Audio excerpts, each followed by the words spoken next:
topic that we will be covering in this video is Renaissance. Renaissance जो है बहुत बड़ा टॉपिक है, बहुत सारे इसमें सब टॉपिक्स है. So I thought I will make 3 videos for you. Now in the part 1 I will be talking about what do you mean by the term Renaissance and what were the causes of the Renaissance. In part 2 we'll be talking about the spread, and in the part 3 I will be talking about the effects of the Renaissance. So let's start with Renaissance. The Middle Ages in Europe was not altogether an age of darkness, because at the end of the medieval period, there were certain circumstances which cropped up and that kindled an awareness among the people. This awareness we called as the Renaissance. So the word Renaissance means rebirth. Let's know more about this. So, the term Renaissance means rebirth. In the narrow sense, it also means revival of the interest in the classical civilizations of Greece and Rome. Actually, the magnificent Greek and the Roman civilizations, which had disappeared to some extent in the Middle Ages, was revived during the Renaissance period. In this age, the principles and ideals which were neglected in the Middle Ages was given importance, like faith in the temporal world, development of humanism, importance of rationality over orthodoxy, appreciation of the nature's beauty. All this came into prominence during the period of Renaissance. अगर मैं आपसे कहूँ कि Renaissance कोई एक ही time पर आ गया, so Renaissance was the outcome of the several past century. It did not emerge all of a sudden. So who was the first one to use this term? So first time this term was used by a French historian, Julius, in 1951, and later it was published by Jacob when he published his book, The Civilization of Renaissance in Italy. Renaissance was marked by a series of new developments in the field of art, literature, religion, philosophy, science, and politics. The period served as a bridge between the medieval and the modern Western Europe. But again, my question is, how has Renaissance been defined by various historians? Let's talk about Henry S. Lucas. He says Renaissance meant changes in the way of the medieval thinking. C.D. Hayes said the word Renaissance meant rebirth. Now, there was another historian by the name of Julius, a French historian who gave this term Renaissance. He said that Renaissance can be defined in 2 ways: discovery of the world and discovery of the man. So discovery of the world meant all those geographical achievements of the 15th and the 16th century, which opened up the trade across Atlantic, Pacific, and the Indian Ocean, and also introduced new world of America, South Africa, and Australia.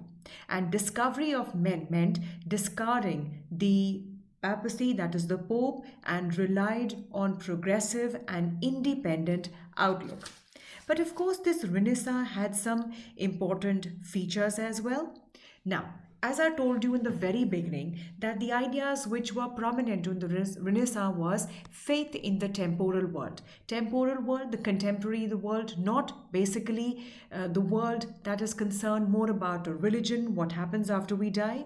Then is development of humanism, when human became more important than the God. Importance of rationality over orthodoxy, appreciation of the nature's beauty. So let me give you a much more detail about the features of the Renaissance. So let me talk about the very first feature. Now, Renaissance began with the rediscovery of Greco-Roman civilization, which had been neglected during the Middle Ages. So one first factor, it began with the rediscovery of Greco-Roman civilization. Number 2, it talks about objectivity. It emphasizes reason, questioning attitude, experimentation, free inquiry. And when we talk about the medieval ages, they were more concerned with the term faith, authority, and tradition. And in the Renaissance, we have reason, the questioning attitude, experimentation, and free inquiry. So, Renaissance pressed upon the people to derive their knowledge from concrete and visible world and not from the abstract ideas. Number three, it glorified the individual. It approved the worldly pleasures, viewing life as worthwhile for its own sake, not chiefly as a preparation for afterlife. So that means do not be concerned about what will happen after you die or will you reach heaven or not. So, for the first time, they talked about humanism, the concept that human being is also important, humans are important, their pleasure is equally important. Number four, it was also a revolt against the authority of Pope. The era focused its attention on the secular society rather than the medieval preoccupation with the church and the religious affairs. So, if I talk about the features of the Renaissance, number one, that is the rediscovery of the Greco Roman civilization. Number two, it emphasized reasoning, questioning attitude, that means objectivity. Number three, it glorified individual. It approved the worldly pleasures, so talked about the term humanism. Number four, if I may say, it was a revolt against the authority of the Pope. So it actually spread in the 15th century. It began to spread from the Italy, that's very important, from the Italy to France, German states, Holland, and England. Let's have a map here. So basically it spread to Italy, from Italy to France, to Germany, to Holland, Holy Roman Empire, and to England. So this is what the map of Europe looked then. Now we've talked about the causes. We've talked about I think we'll be talking about causes. Now we've talked about what Renaissance was, and what you meant. What actually the term Renaissance meant. आपने ये भी किया बच्चे कि Renaissance के features क्या थे? Humanism or objectivity, revolt against the Pope. Now let us understand that how did this Renaissance develop? Because as I told you very very briefly, बच्चे, it actually talked about the revival of the Greek and the Roman civilization, right? And the time period it talks about is from the 14th to 17th century. Very clearly, Renaissance is regarded as the cultural bridge between the Middle Ages or the medieval and the modern history. Now let's talk about its causes. Now, let me just quickly go through all the slides. Number one is the decline of feudalism, then the impact of crusades, then is decline in the influence of the church, wealth and prosperity, invention of printing press, fall of Constantinople, role of progressive rulers and nobles, geographical voyages, rise of the Mongolian Empire. So these are few of the causes which led to this rebirth, which led to the Renaissance or the rebirth, revival of the interest in the Greek and the Roman civilizations. So quickly, let's start talking about each of these causes. Now, first is feudalism. Now, feudalism actually began to decline by the close of 13th century in France and Italy.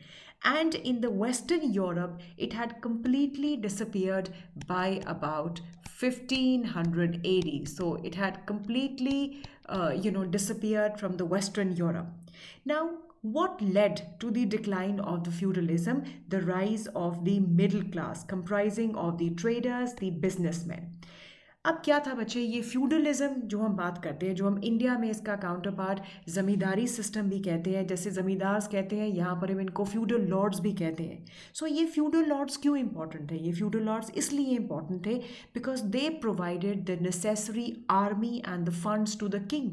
But अब क्या हो गया? अब there is a presence of the middle class, and this middle class comprises of the traders and the businessmen. So this middle class provided the king necessary money for the maintenance of armies and thereby enabled them to reduce their dependence on the feudal lords. Moreover, because this was also the time of mercantilism or development of trade and commerce, so there was great increase in the prices. अब कोई भी अगर trade and commerce develop हो रही है, prices increase हो रही है, उसका फ़ायदा किसको होगा? Traders and the businessman. But if I compare the same with the feudal lords, nothing was happening to them because feudal lords could not increase the rent, so they were forced to borrow to maintain themselves. Since the feudal lords were not able to repay the debts, they were often obliged to sell off their land. So this serious setback to feudalism and the manorial life, all this paved the way for the Renaissance. That is number one factor. Number two are the Crusades. Now, Crusades are also called as the religious wars. Now, ये religious wars क्या थी? Now, these wars were between Christians and the Muslims, and they were fought between 11th to 14th century to recover the Holy Land, Jerusalem, from the Muslims. Basically, bache, these crusades resulted in the victory of Muslims, and this gave another factor for the rise of Renaissance. Now, you will ask me why? How come these religious wars? Because the Muslims won. How did Renaissance came into importance?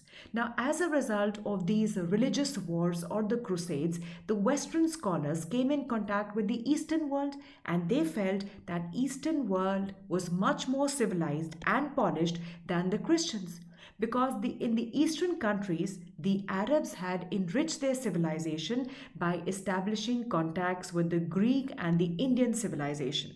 So what happened जब ये western scholars in eastern countries के साथ आए और इनको लगा कि इनकी countries more civilized and polished है, so these western scholars they started studying in the universities of Cairo, Kufa, and they learned many new ideas. So this rebirth, this new beginning, it also spread in Europe.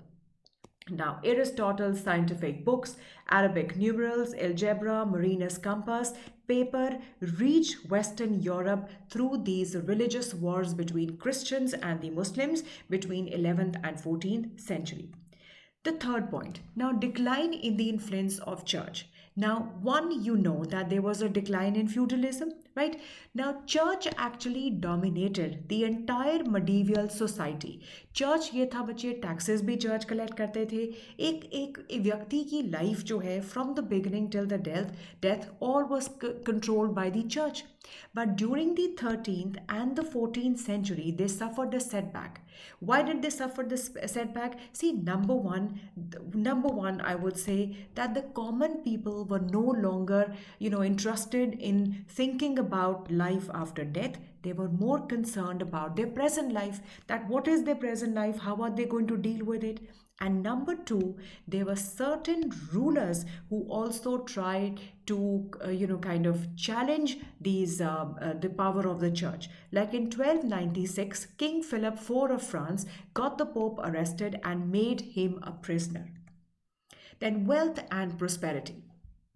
अब ये जो religious wars थी between the Muslims and the Christians, no doubt बच्चे, they kind of these wars were for the to take over the Jerusalem, but these crusades also helped in the trade and commerce.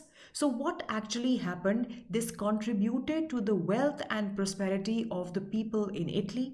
A wealthy class of traders, bankers, and imagers and manufacturers emerged. Now, what did this class do? This class tried to display its wealth and its social importance by patronizing the artists and the scholars. They provided security and protection to the artists, encouraged them to produce outstanding work. So, with a view to attain refinement in every aspect of their culture, these wealthy classes tried to learn the rules of the correct social behavior. So, opening of the new lands for travel to the Europeans also contributed to the liberalization of these ideas, right? Okay. Now, this is really, really important. Whenever I talk about the printing press, I was always be, really sure that if I could, give one reason for Renaissance, the most important, I would say printing press. And the first book which got printed on a very large scale was Bible. Now, discovery of printing press in 1454 by Gutenberg also helped in the revival of learning, and this was introduced in England by Caxton in 1477. So, slowly, gradually, with the march of time, these machines were established in Italy, France, Belgium, and other European countries. Now, देखो जब printing press आ गई तो obviously books can be published very easily within a short time span of time. People could easily get books for study. They learnt many things. So this actually gave an impetus to the Renaissance. Now, invention of printing press and availability of paper in abundance at a reasonable price also contributed to the popularity of the books and gave a flip to Renaissance. Now, Professor Edith, he says that printing remained the source of irrigation which fertilized the world of intelligence. Without printing press, knowledge could not have spread far and wide. Because we know, Bache, earlier the books were copied, or it was not possible for the books to be, could reach the common people. So under these changed circumstances, now whatever knowledge or opinion that was actually being given by church was no longer acceptable to the people as such. Right? Then is the fall of Constantinople. Now, the fall of Constantinople, and Constantinople was actually the capital of the East Roman Empire, right?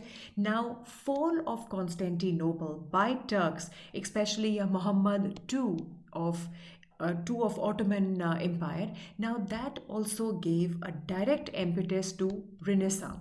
It was a center of learning. Now, why do you think this happened? अब Turks ने Constantinople को के ऊपर occupy कर दिया. Constantinople क्या थी? Capital of the East Roman Empire, Byzantine Empire. Now इससे क्या हुआ? व्हाट हैपेंड बजे? जब टर्क्स ने कॉन्स्टेंटिनोपल के ऊपर अटैक किया तो यहाँ पर बहुत सारे ग्रीक इंटेलेक्चुअल्स जो हैं वो रह रहे थे. Out of fear, these Greek intellectuals, they left Constantinople and they entered into different cities of Italy, like Venice, Milan, Naples, Sicily, Rome, etc. They taught mathematics, history, geography, philosophy, astronomy, medicine to the people of Italy, and this also gave birth to Renaissance. इसके अलावा बचे large number of Greek and Roman scholars, they were working in the libraries of Constantinople. जब ऐसी जो है attack हुआ Turks का, obviously they fled to various parts of Europe with the valuable literature. What did they do with that literature? They started teaching, then they also searched for the lost manuscript, and they discovered many which had been ignored and neglected. They also collected the writings of the classical writers, studied and edited them, and later on printed their original editions. Now, one of the prominent scholar was Erasmus. Now, he actually asserted that these priests, these theologians had distorted the simple teachings of Jesus. So he published a fresh edition of New Testament in Greek to clarify the basic teachings of Christianity. So this all helped in the rise of Renaissance.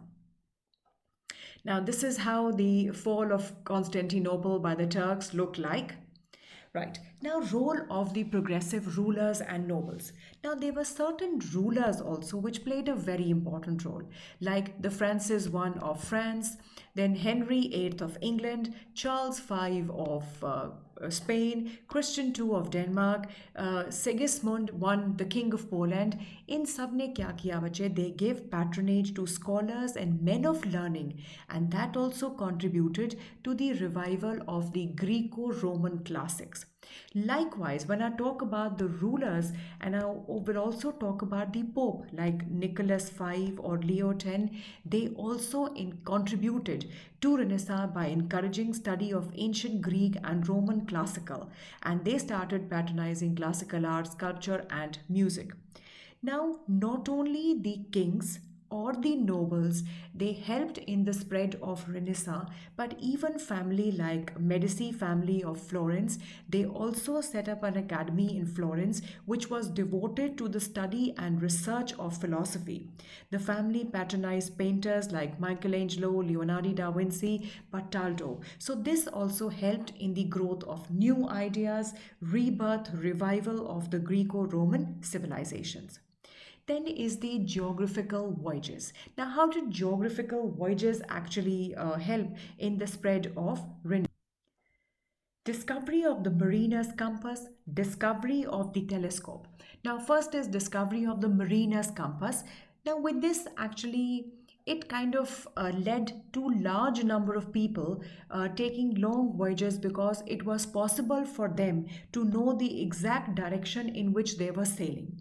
So people were also able to explore the distant sea. So as a result, जो ये pope ने अर्थ के shape और size के बारे में जो कुछ भी कहा था, that actually began to be challenged.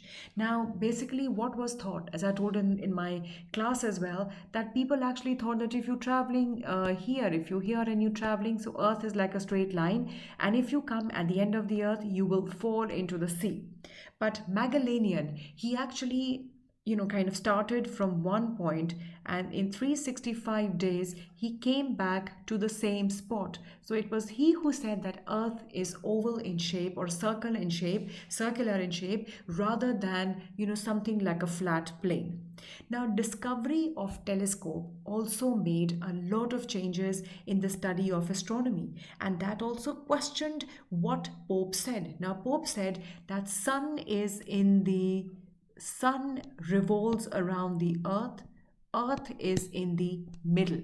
Now when there was a discovery of telescope, this viewpoint was rejected. Rather it was said that sun is in the center and earth revolves around the sun.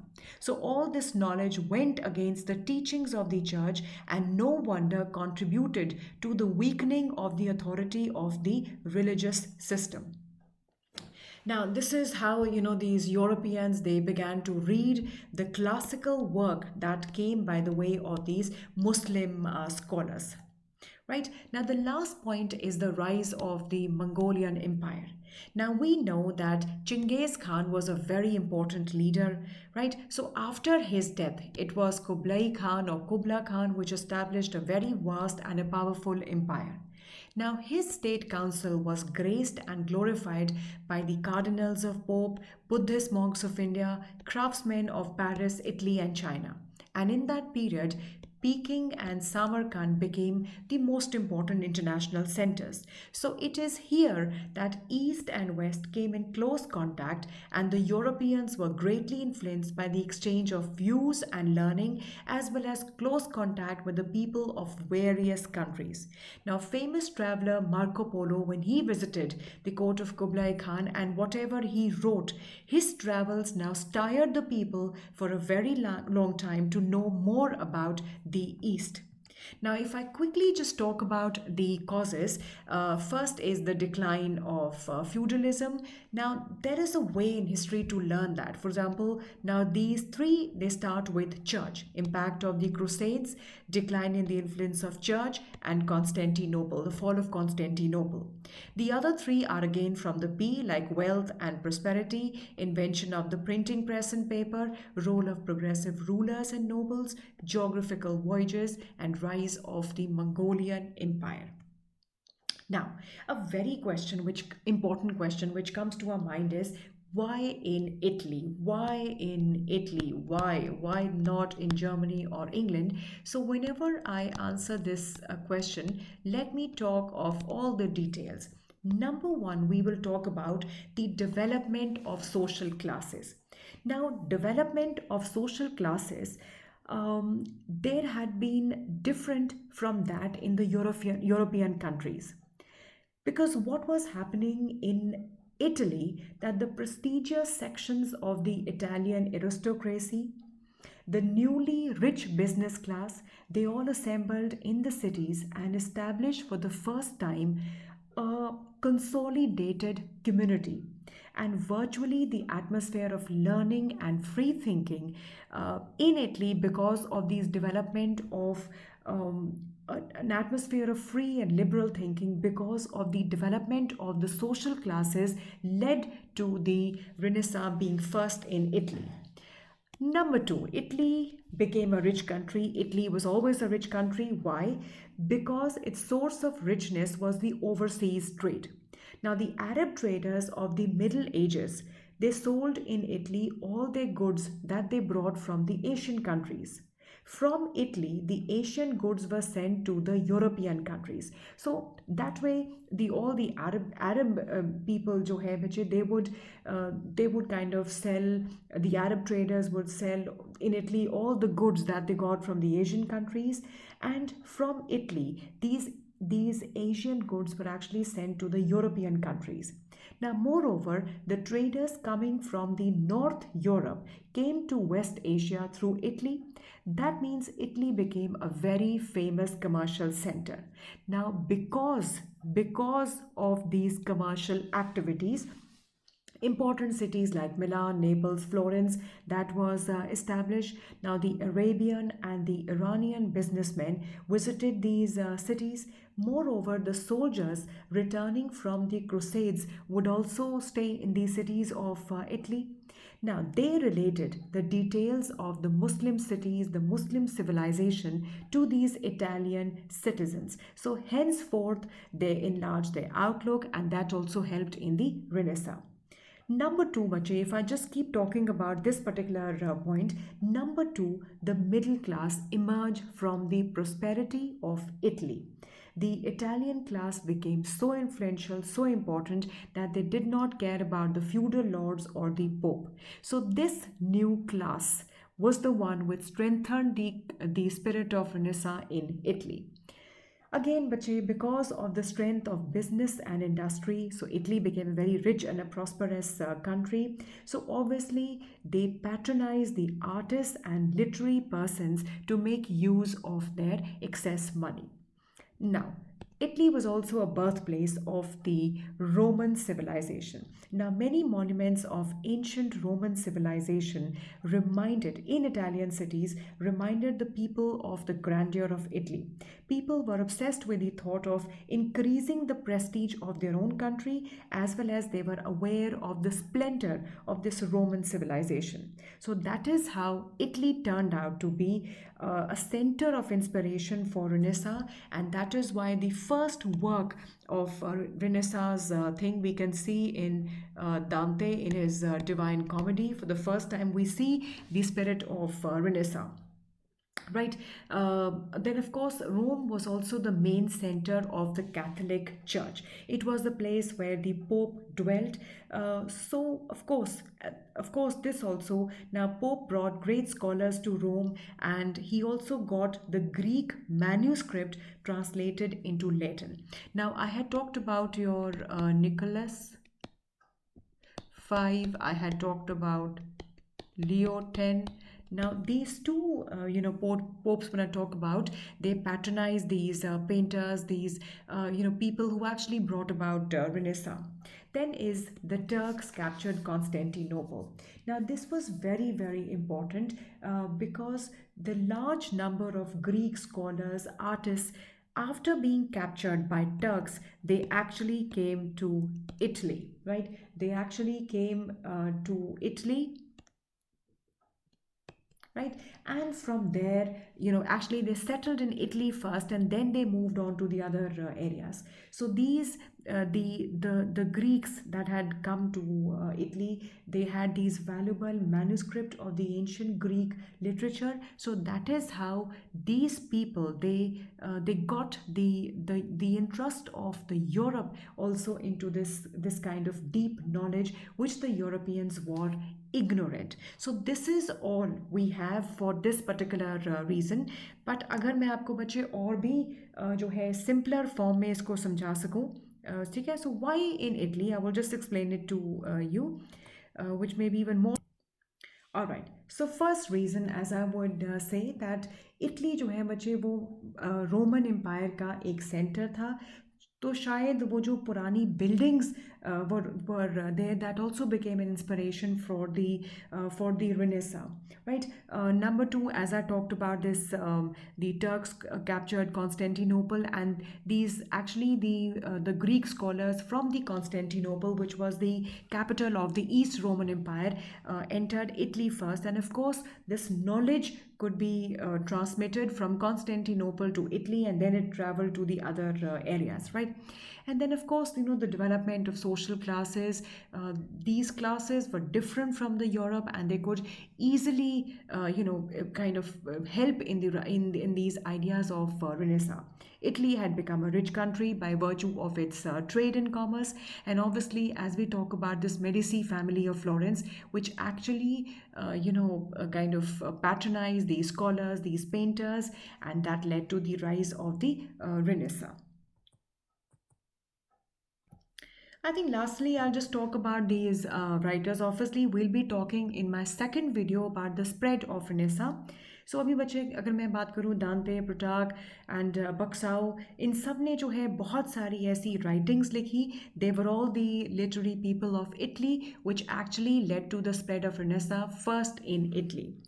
So this is all I have. So I think I should be clear in terms of the meaning of Renaissance, why the Renaissance, what were the causes behind the Renaissance, and most importantly, why in Italy.